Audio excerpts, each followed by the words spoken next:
नमस्कार, मी केतकी चितळे. बातमीच अशी धक्कादायक वाचून उठली आहे की काय बोलावं काही कळत नाहीये यावर. म्हणजे ज्या लोकांनी तुम्हाला मतही दिलं नाही त्याला स्ट्रेंथन करायला, त्याचं बळकटीकरण करण्यासाठी तुम्ही त्यांना 10 कोटी रुपये देताय. तुम्ही बधीर आहात की तुम्ही आम्हाला बधीर करून सोडणार आहात? मी नेहमी म्हणत होते की लोकसभामध्ये तर कोणाला मत द्यायचं हे ठरलेलं आहे, त्यात काही प्रश्नच नव्हता. कारण सेंटर मला माझा प्रधानमंत्री कोण हवाय हे बघून मत दिलेलं होतं.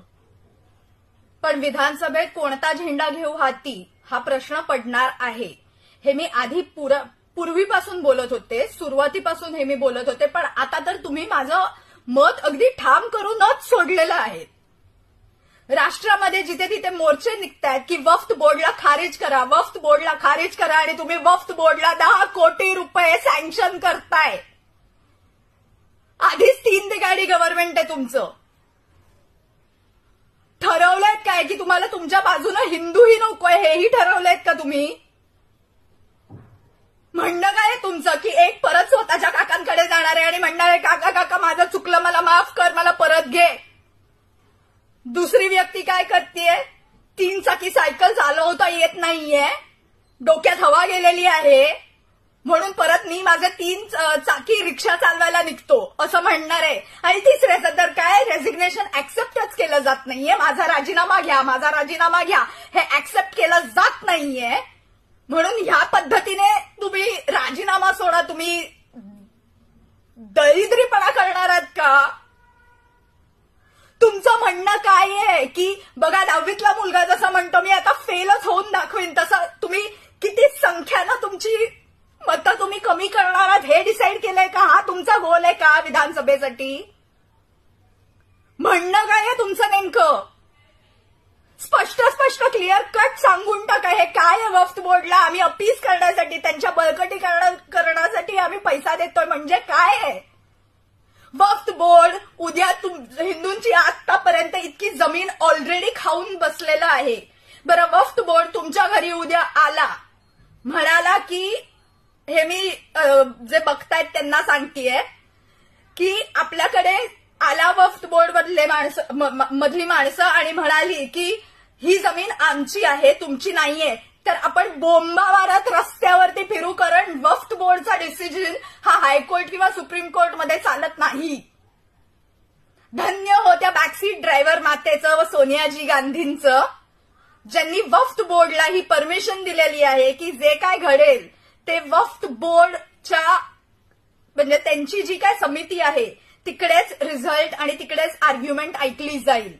आणि ह्याचमुळे हिंदूंचे अतिशय कितीतरी कोटी एकर जागा हडपल्यात यांनी की दुसरे हायेस्ट लँड ओनर्स आहेत वक्फ बोर्ड. सर्वात पहिलं थँकफुली गव्हर्नमेंट ऑफ इंडिया आहे आणि दुसरं वक्फ बोर्ड आहे ज्याच्याकडे सर्वात जास्त जमीन आहे. ह्यांना रद्द केलंच पाहिजे. आणि तुम्ही त्यांना 10 कोटी रुपये देताय, सँक्शन करताय त्यांना. अरे निर्लज्ज माणसांनो, थोडा तरी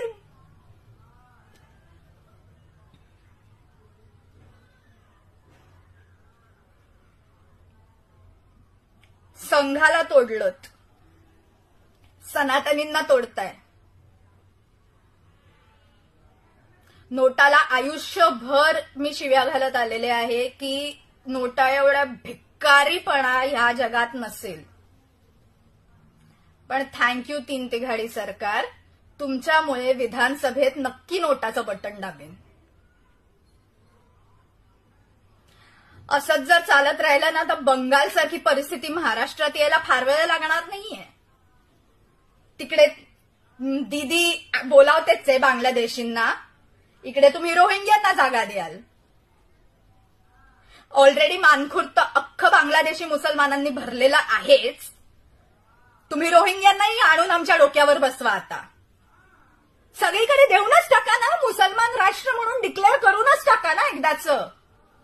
कशाला तुम्ही का महाराष्ट्र छत्रपती शिवाजी महाराजांचा महाराष्ट्र कशाला बोंबा मारताय? खरं ते बोलून टाका ना. औरंगजेबाचा महाराष्ट्र मला करून टाका. कशाला थांबलात? कोणाची वाट बघताय? तुम्हाला छत्रपती संभाजीनगर नको आहे ना? तुम्हाला औरंगाबादच हवंय ना? महाराष्ट्राचं नावच बदलून टाका ना. इतकी सोपी गोष्ट आहे. आणि उगाच छत्रपतींचं, फुल्यांचं, आंबेडकरांचं, सावरकरांचं कोणाचंही नाव घेऊ नका. त्यांचा अपमान करू नका त्यांचा महाराष्ट्र म्हणून. कारण तुम्ही जे काय कृत्य करताय ना ते ह्या लोकांनी केलेलं नाहीये.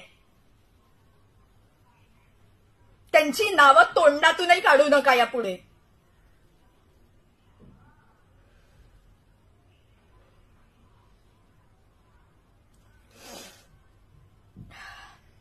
जय हिंद, वंदे मातरम, भारत माता की जय.